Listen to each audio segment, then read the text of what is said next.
이 시간에는 이화영 목사님의 글 칼빈주의 성령 세례론 무엇이 문제인가를 소개해 드리겠습니다. 예수님을 믿어서 영혼 구원을 받은 사람에게 가장 시급한 일은 성령 세례를 받는 것이다. 중생한 사람은 성령 세례를 받아야만 능력 있는 사역자가 되기 때문이다.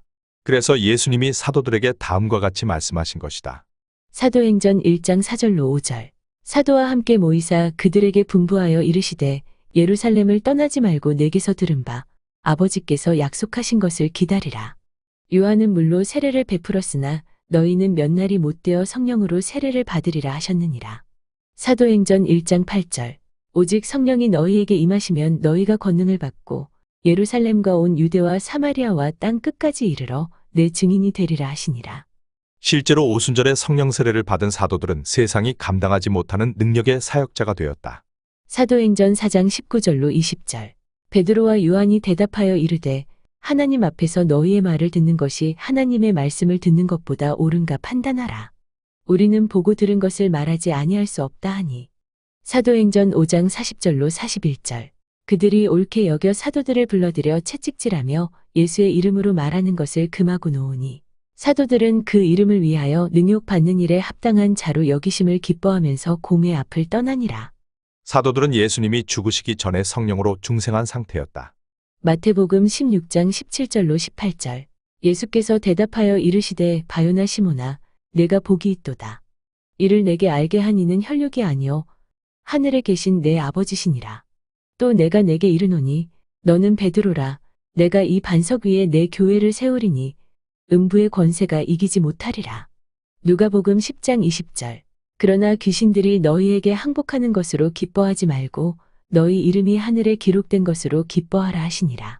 베드로 사도가 예수님이 십자가에서 돌아가시기 전에 성령으로 중생한 사람이었기 때문에 예수님이 그에게 너는 베드로라. 내가 이 반석 위에 내 교회를 세우리니 음부의 권세가 이기지 못하리라고 말씀하신 것이고 70명의 제자들도 예수님이 죽으시기 전에 성령으로 중생한 사람들이었기 때문에 주님이 그들에게 귀신들이 너희에게 항복하는 것으로 기뻐하지 말고 너희 이름이 하늘에 기록된 것으로 기뻐하라고 말씀하신 것이다. 예수님은 중생한 사도들에게 하나님의 일을 하기 전에 성령 세례부터 받으라고 명령하셨다. 이 말씀은 중생이 성령 세례가 아닌 것을 가르친다. 다시 말해서 이 말씀은 중생한 후에 성령 세례를 받는 것을 가르친다. 사도행전에는 오순절 성령 세례 사건 후에도 중생한 뒤에 성령 세례를 받은 사람들의 신뢰들이 여러 번 기록되어 있다. 여기서는 간단하게 두 가지만 소개하고 자세한 것은 뒤에서 소개하겠다. 첫째, 사도행전 8장에 기록된 사마리아 사람들은 빌립의 전도로 예수님을 믿은 후에 베드로와 요한의 안수로 성령 세례를 받았다. 이것은 오순절 후에도 사람이 중생한 후에 성령 세례를 받은 것을 증명한다. 둘째, 사도행전 19장에 기록된 에베소 신자들은 아볼로의 전도로 예수님을 믿은 후에 혹은 바울의 전도로 예수님을 믿고 중생하여 물세례를 받은 후에 바울의 안수로 성령 세례를 받았다. 이것도 오순절 후에도 사람이 중생한 후에 성령 세례를 받은 것을 증명한다. 이처럼 성경에 오순절 후에도 중생한 후에 성령 세례를 받은 분명한 증거들이 있다. 그런데도 대부분의 칼빈주의자들은 다음과 같이 주장한다. 성령 세례는 오순절로 끝났다. 오순절 후에는 중생이 성령 세례다. 오순절 후에 중생한 신자는 성령 세례를 받을 필요가 없다. 오순절 후에 중생한 신자는 성령 충만을 받으면 된다. 중생이 성령 세례라고 주장하는 이론을 일컬어서 성령 세례 단회론이라 하고 중생한 후에 성령 세례를 받는다고 주장하는 이론을 일컬어서 성령 세례 연속론이라 한다. 개신교의 경우는 종교개혁 이후부터 두 이론이 계속 충돌했다. 엄밀하게 따지면 사도시대가 끝난 이후부터 두 이론이 대립했다. 불행하게도 대부분의 시대에서 성령 세례 단회론이 우세했다. 그 이유는 첫째로 대부분의 시대에 성령 세례 단회론자들이 많았기 때문이고 둘째로 성령 세례 연속론자들이 에베소서 5장 18절을 명확하게 해석하지 못했기 때문이다. 에베소서 5장 18절. 술 취하지 말라. 이는 방탕한 것이니 오직 성령으로 충만함을 받으라. 대부분의 칼빈주의자들은 에베소서 5장 18절을 근거로 다음과 같이 주장한다.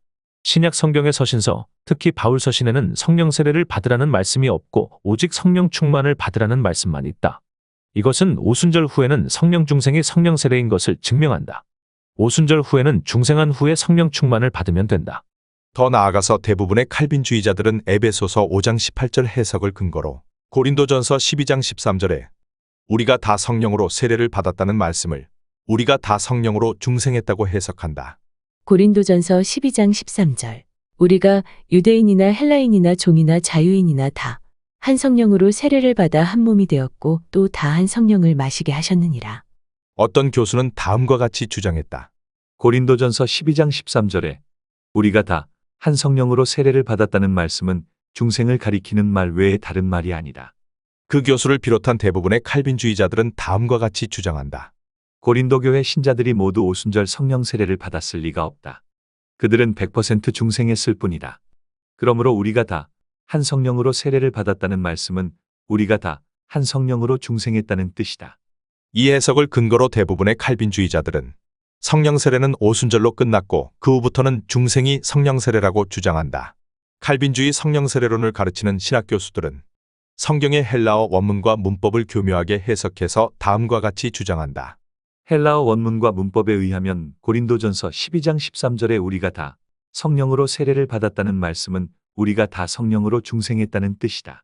그들의 주장이 매우 논리적이고 아주 그럴듯하기 때문에 헬라어를 잘 모르는 일반 성도들은 물론 대부분의 목회자들조차도 그들의 주장에 현혹된다. 게다가 대부분의 칼빈주의자들이 주장하는 것처럼 오늘날은 물론 교회사를 살펴봐도 오순절 성령 강림 이후에 어떤 큰 교회 교인들이 100% 오순절과 같은 성령 세례를 받은 경우를 찾기 어렵다. 이 때문에 많은 기독교인들이 더욱 대부분의 칼빈주의자들의 주장을 의심하지 않는다. 다시 말해서 그들이 헬라어의 어떤 단어들의 용법을 교묘하게 억지 해석을 해서 중생이 성령 세례라고 주장해도 그것을 조금도 의심하지 않는다. 앞서 설명한 것처럼 성경에는 오순절 후에도 중생한 후에 성령 세례를 받은 사람들의 기록이 있다. 사마리아 성도들과 에베소 성도들이 분명한 증거다. 그런데도 대부분의 칼빈주의자들이 고린도전서 12장 13절과 에베소서 5장 18절을 들이밀면 성령 세례 연속론자들은 유구무원이다. 또한 성경에는 중생이 성령 세례라고 가르치는 구절이 한 구절도 없다. 그런데도 대부분의 칼빈주의자들이 고린도전서 12장 13절과 에베소서 5장 18절을 교묘하게 해석해서 중생이 성령 세례라고 주장하면 성령 세례 연속론자들은 명쾌하게 반박할 방법이 없어서 쩔쩔맨다. 더 나아가서 예전에도 그랬지만 오늘날도 전 세계에서 수많은 성도들이 중생한 후에 성령 세례를 받는 일이 일어나고 있다. 그런데도 대부분의 칼빈주의자들이 헬라어의 어떤 단어들의 용법을 교묘하게 해석해서 고린도전서 12장 13절에 우리가 다 성령으로 세례를 받았다는 말씀은 우리가 다 성령으로 중생했다는 뜻이다. 중생이 성령 세례라고 주장하면 성령 세례 연속론자들은 꼼짝 못한다. 이처럼 어처구니 없는 일이 벌어진 또 다른 이유는 사도시대가 끝난 후부터는 대부분의 시대에 성령 세례 단회론자들의 수가 성령 세례 연속론자들의 수보다 훨씬 많았기 때문이다. 교회가 변질되면 목회자들이 진리를 다수결로 결정한다. 이 때문에 성령 세례를 받은 사람들이 성령 세례를 받지 못한 사람들에게 박해를 받는 일이 최소한 1700년 이상 계속됐다. 그 결과로 수많은 기독교인들도 성령 세례를 받지 못해서 무기력한 신앙생활을 하거나 큰 시험에 들었다. 나는 지금부터 약 20년 전 경남 통영에서 목회할 때 인터넷 바둑 중독에 빠졌다. 몇 달 동안 밤낮을 가리지 않고 바둑을 두었다. 결국 기도, 설교 준비, 설교를 할 수 없는 지경에 이르렀다.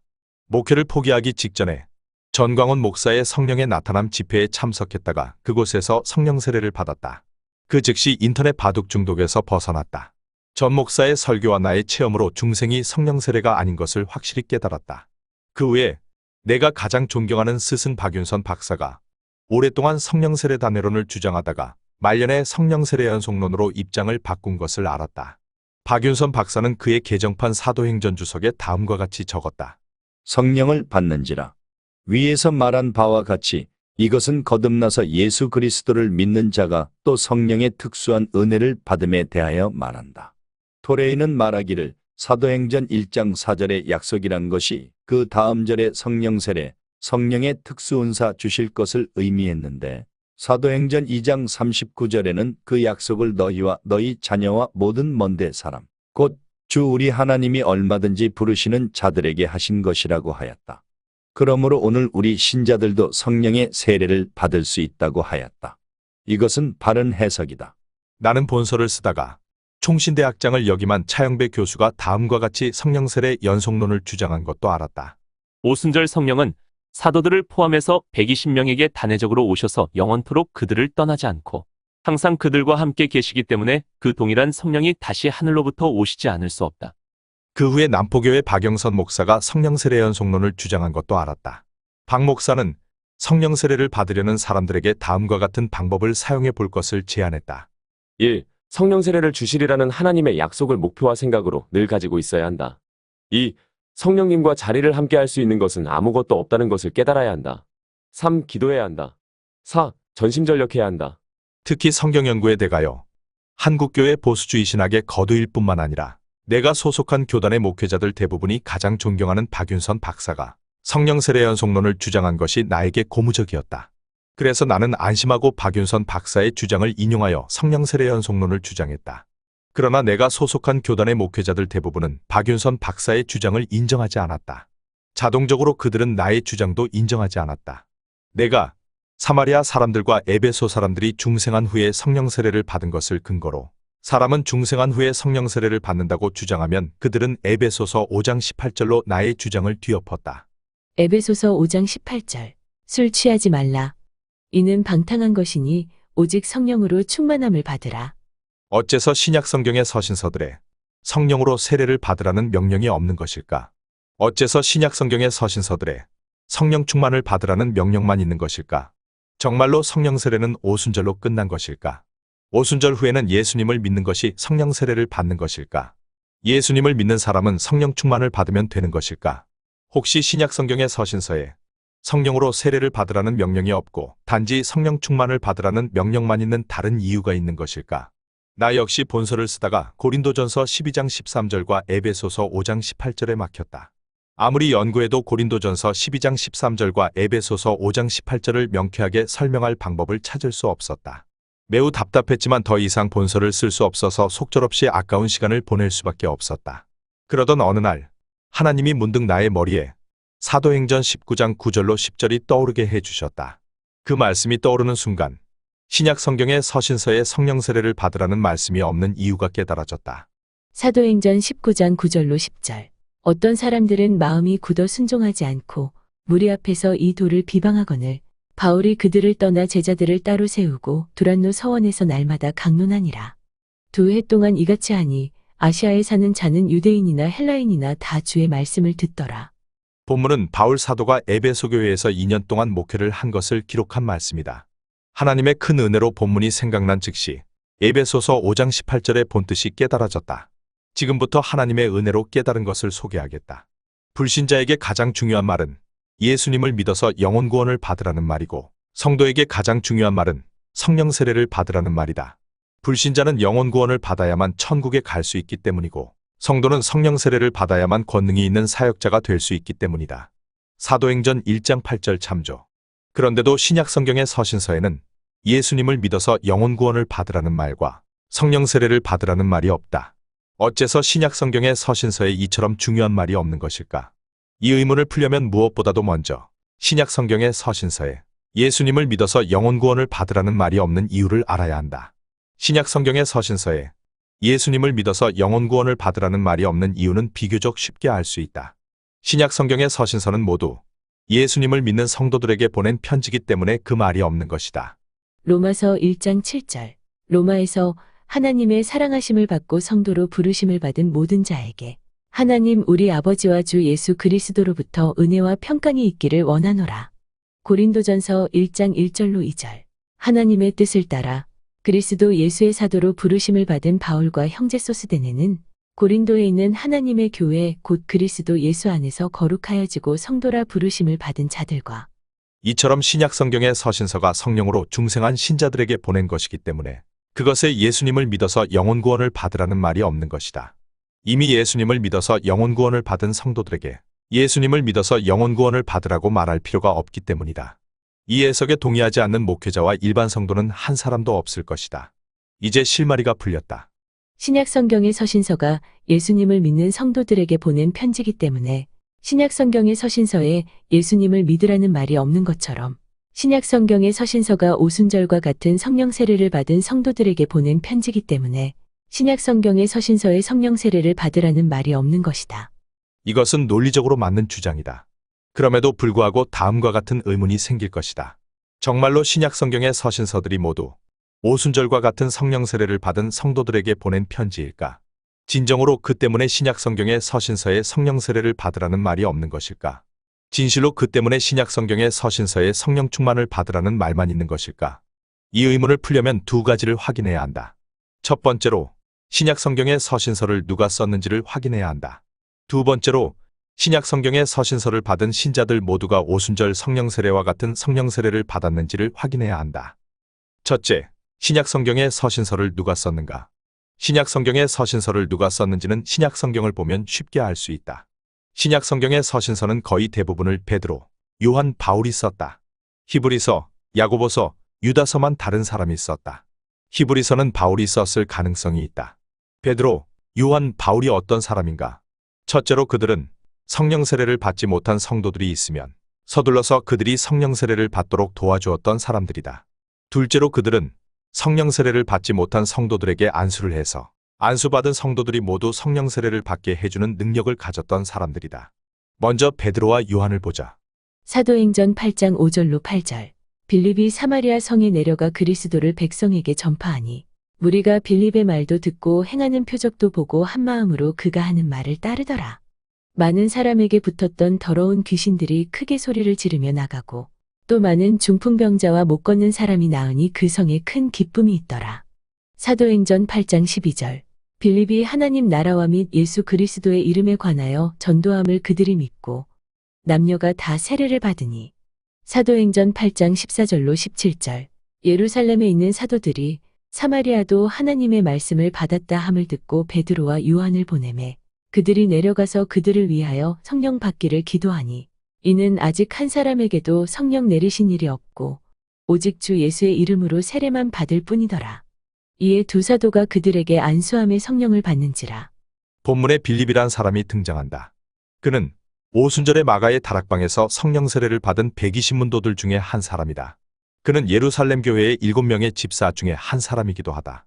그러므로 빌립은 예수님이 누구신지를 정확하게 알고 있었을 수밖에 없고 그가 사마리아에 가서 정확하게 예수님을 증언했을 수밖에 없고 사마리아 성도들은 빌립이 전하는 예수님을 믿어서 중생한, 즉 영혼 구원을 받은 사람들일 수밖에 없다. 사도행전 8장 12절. 빌립이 하나님 나라와 및 예수 그리스도의 이름에 관하여 전도함을 그들이 믿고 남녀가 다 세례를 받으니. 그런데 빌립에 의하여 예수님을 믿어서 영혼이 중생한 사마리아 성도들은 한 사람도 성령 세례를 받지 못했다. 빌립에게는 성도들에게 안수하여 그들이 성령을 받게 해주는 능력이 없었기 때문이었다. 어느 날 사마리아 사람들이 빌립의 전도로 예수님을 믿은 소식이 예루살렘 교회에 도착했다. 그러자 사도들은 베드로와 요한을 사마리아에 급파했다. 이유는 두 가지다. 첫째 이유는 오순절 후에는 예수님을 믿는 사람에게 가장 중요한 일이 성령 세례를 받는 일이었기 때문이다. 둘째 이유는 베드로와 요한에게는 그들이 안수하는 신자들이 성령 세례를 받는 능력이 있었기 때문이다. 사도행전 8장 14절로 17절. 예루살렘에 있는 사도들이 사마리아도 하나님의 말씀을 받았다 함을 듣고 베드로와 요한을 보내매 그들이 내려가서 그들을 위하여 성령 받기를 기도하니 이는 아직 한 사람에게도 성령 내리신 일이 없고 오직 주 예수의 이름으로 세례만 받을 뿐이더라. 이에 두 사도가 그들에게 안수함에 성령을 받는지라. 구독, 좋아요, 공유는 방송을 하는데 많은 도움이 됩니다. 이미 구독, 좋아요, 공유에 참여해 주신 분들께 감사드립니다.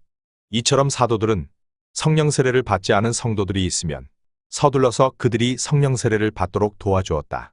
성령님이 성도에게 임하셔야만 성도가 특별한 권능을 받아서 주님의 일을 더욱 잘 알 수 있기 때문이고 자기들이 성령 세례를 받기 전에 유대인들이 두려워서 아무 일을 못했기 때문이고 베드로와 요한에게 중생한 신자들에게 안수하면 그들이 성령 세례를 받는 능력이 있었기 때문이다.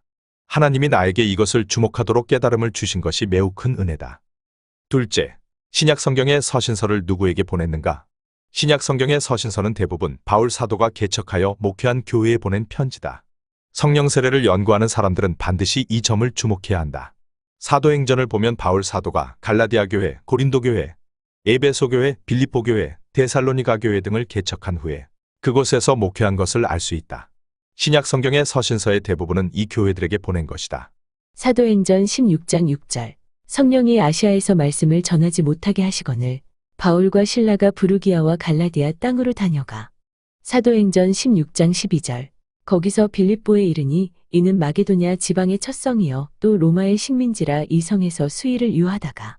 사도행전 17장 1절로 2절. 그들이 암비볼리와 아볼로니아로 다녀가 데살로니가에 이르니 거기 유대인의 회당이 있는지라. 바울이 자기의 관례대로 그들에게로 들어가서 새 안식일에 성경을 가지고 강론하며. 사도행전 18장 1절. 그 후에 바울이 아덴을 떠나 고린도에 이르러. 사도행전 18장 18절로 19절. 바울은 더 여러 날 머물다가 형제들과 작별하고 배 타고 수리아로 떠나갈새 브리스길라와 아굴라도 함께하더라. 바울이 일찍이 서원이 있었으므로 갱그레아에서 머리를 깎았더라. 에베소에 와서 그들을 거기 머물게 하고 자기는 회당에 들어가서 유대인들과 변론하니. 지금까지 소개한 성경 말씀만 보아도 신약 성경의 서신서들이 거의 대부분 바울 사도가 자신이 개척하여 목회한 교회에 보낸 것임을 알 수 있다. 바울 사도가 어떤 사람인가? 그 역시 다른 사도들처럼 성령 세례를 받지 않은 신자들이 있으면 서둘러서 그들이 성령 세례를 받게 해주는 사람이었고, 그에게도 베드로와 요한처럼 성도에게 안수를 하면 안수를 받은 성도가 성령 세례를 받는 능력이 있었다. 사도행전 19장 1절로 7절. 아볼로가 고린도에 있을 때에 바울이 윗지방으로 다녀 에베소에 와서 어떤 제자들을 만나 이르되 너희가 믿을 때에 성령을 받았느냐? 이르되 아니라. 우리는 성령이 계심도 듣지 못하였노라. 바울이 이르되 그러면 너희가 무슨 세례를 받았느냐? 대답하되 요한의 세례니라. 바울이 이르되 요한이 회개의 세례를 베풀며 백성에게 말하되 내 뒤에 오시는 이를 믿으라 하였으니 이는 곧 예수라 하거늘. 그들이 듣고 주 예수의 이름으로 세례를 받으니 바울이 그들에게 안수하매 성령이 그들에게 임하심으로 방언도 하고 예언도 하니 모두 12사람쯤 되니라. 바울 사도는 고린도 교회에서 1년 6개월 동안 목회한 후에 에베소로 갔다. 그가 에베소에 가보니 그곳에는 아볼로가 전도하여 예수님을 믿는 성도들이 여러 명 있었다. 바울 사도는 그들에게 가장 먼저 너희가 예수님을 믿을 때 성령을 받았느냐고 물었다. 그도 다른 사도들처럼 중생한 신자에게 가장 중요한 것이 성령 세례를 받는 것임을 알고 있었기 때문이고, 그가 안수를 하면 안수를 받은 성도가 성령 세례를 받는 능력이 그에게 있었기 때문이다. 에베소 교회의 성도들이 한 사람도 성령 세례를 받지 못한 것을 확인한 바울 사도는 그들에게 안수해서 그들 모두가 성령 세례를 받도록 도와주었다. 그리하여 거기에 모인 12명의 성도들 모두가 성령 세례를 받았다. 만일 그곳에 모이지 않았던 성도들이 있었으면 그들은 그 후에 바울 사도의 안수를 통하여 성령 세례를 받았을 것이다. 바울 사도는 에베소 교회의 12명의 성도들이 성령 세례를 받도록 도와준 후에 에베소 교회에서 2년 동안 목회했다. 사도행전 19장 8절로 10절. 바울이 회당에 들어가 석 달 동안 담대히 하나님 나라에 관하여 강론하며 권면하되 어떤 사람들은 마음이 굳어 순종하지 않고 무리 앞에서 이 도를 비방하거늘 바울이 그들을 떠나 제자들을 따로 세우고 두란노 서원에서 날마다 강론하니라. 2해 동안 이같이 하니 아시아에 사는 자는 유대인이나 헬라인이나 다 주의 말씀을 듣더라. 바울 사도는 고린 교회에서 1년 6개월 동안 목회했다. 사도행전 18장 1절. 그 후에 바울이 아덴을 떠나 고린도에 이르러. 사도행전 18장 11절. 1년 6개월을 머물며 그들 가운데서 하나님의 말씀을 가르치니라.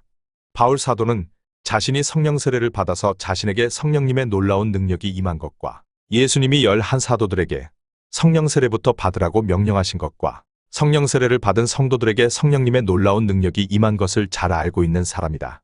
이 때문에 그가 아볼로가 개척한 에베소 교회 성도들에게 갔을 때 가장 먼저 너희가 믿을 때 성령을 받았느냐고 물은 것이고, 그들이 우리는 성령님이 계신 줄도 모른다고 대답하자 그들에게 예수님을 더 자세히 가르쳐서 그들의 신앙을 확인한 후에 물세례를 주고 이어서 그들에게 안수해서 그들이 모두 12명이 성령 세례를 받게 도와주었다. 다른 교회 성도들에게조차도 성령 세례를 받도록 애쓴 바울 사도가 자기 교회 신자들이 성령 세례를 받는 것을 방치한 것은 상식적으로 있을 수 없는 일이다. 지금까지 설명한 것을 볼 때 바울 사도는 자신이 2년 동안 목회한 에베소 교회의 성도들이 모두 오순절 성령 세례와 같은 성령 세례를 받게 도와주었을 것이 분명하다. 다른 사람이 개척한 에베소 교회에 가서도 열성적으로 그 교회 성도들이 성령 세례를 받게 도와준 바울 사도가 자기 교회 성도들이 성령 세례를 받는 것을 2년 동안 방치할 수 있겠는가? 만에 하나 바울 사도가 자신이 목회한 에베소 교회 성도들이 성령 세례를 받는 것을 2년 동안 방치했으면 그는 바보임에 틀림없다. 바보라 남의 교회 성도들은 열성적으로 성령 세례를 받게 도와주며 자기 교회 성도들이 성령 세례를 받는 것을 방치할 것이기 때문이다. 따라서 에베소 교회 성도들이 100% 성령 세례를 받았기 때문에 바울 사도가 그들에게 성령 충만을 받으라고 권면한 것을 알 수 있다. 그러므로 바울 사도가 목회한 갈라디아 교회, 빌립보 교회, 데살로니가 교회, 고린도 교회의 성도들 역시 모두 오순절 성령 세례와 같은 성령 세례를 받은 것을 능히 추정할 수 있다. 예루살렘에 거주하던 베드로 사도와 요한 사도를 생각해보자. 그들은 먼 사마리아까지 가서 사마리아 성도들이 성령 세례를 받도록 도와준 사람들이다. 그러므로 그들이 자기 교회 성도들이 성령 세례를 받도록 도와주었을 것은 불을 보듯이 뻔한 일이 아닌가. 이 때문에 그들의 편지에 성령 세례를 받으라는 말이 없는 것이다. 이 문제가 매우 중요하기 때문에 다시 강조하겠다. 신약 성경의 서신서들은 이미 성령 세례를 받은 성도들에게 보낸 편지다. 성령 세례를 받은 성도에게는 성령 세례를 받으라고 할 이유가 없다. 이 때문에 신약 성경의 서신서에 성령 세례를 받으라는 말씀이 없는 것이다. 성령 세례를 받은 성도는 성령 충만을 힘써야 한다. 이 때문에 신약 성경의 서신서에 성령 충만을 받으라, 성령을 소멸하지 말라는 말씀만 있는 것이다. 여러분을 목회자로 가정하자. 만일 여러분에게 바울 사도, 베드로 사도, 요한 사도처럼 자신이 안수하는 성도들이 성령 세례를 받는 능력이 있으면 여러분이 목회하는 교회의 성도들이 모두 성령 세례를 받도록 안수를 해주지 않겠는가? 여러분이 진정한 목회자라면 바울 사도, 베드로 사도, 요한 사도처럼 여러분도 그 성도들에게 안수해서 성령 세례를 받게 해줄 것이다. 그러므로 예수님이 사도들에게 성령 세례부터 받으라고 명령하신 것과 사도들의 성령 세례 체험과 사도들이 중생한 성도들이 성령 세례를 받도록 열성적으로 힘쓴 것을 근거로 사도들은 성령 세례를 받지 않은 성도들에게 성령 세례를 받도록 도와주기를 힘썼다고 결론을 내리는 것이 지극히 정상이 아니겠는가? 또한 사도들이 목회한 교회의 성도들이 모두 성령 세례를 받았다고 결론을 내리는 것이 옳지 않겠는가? 더 나아가서 신약 성경의 서신서는 모두 성령 세례를 받은 성도들에게 보낸 것이라고 결론을 내리는 것이 합당하지 않겠는가? 이런데도 여전히 신약 성경의 서신서를 받은 교회의 성도들이 100% 성령 세례를 받은 것이 아니라고 주장하면 그것이 억지일 수밖에 없지 않겠는가? 하나님의 큰 은혜로 에베소서 5장 18절의 본뜻이 드러나서 본서가 출판되었기 때문에 본서를 읽는 이들로부터 놀라운 반응이 나오고 있다. 2021년에 장로교 개통의 어떤 신학교의 교수와 전화통화를 한 내용을 소개하겠다. 이것이 성령 세례다를 앉은 자리에서 다 읽고 전화를 했습니다. 이 책을 통하여 제가 성령론에 관하여 의문을 가지고 있는 문제가 다 해결되었습니다. 이 책을 목사님이 직접 쓰셨습니까? 아니면 어디서 배운 것입니까? 제가 하나님의 은혜로 직접 썼습니다. 제가 목사님께 아부할 이유가 없기 때문에 말씀드리겠습니다. 목사님, 정말 대단하십니다. 어떻게 이런 책을 쓰셨습니까?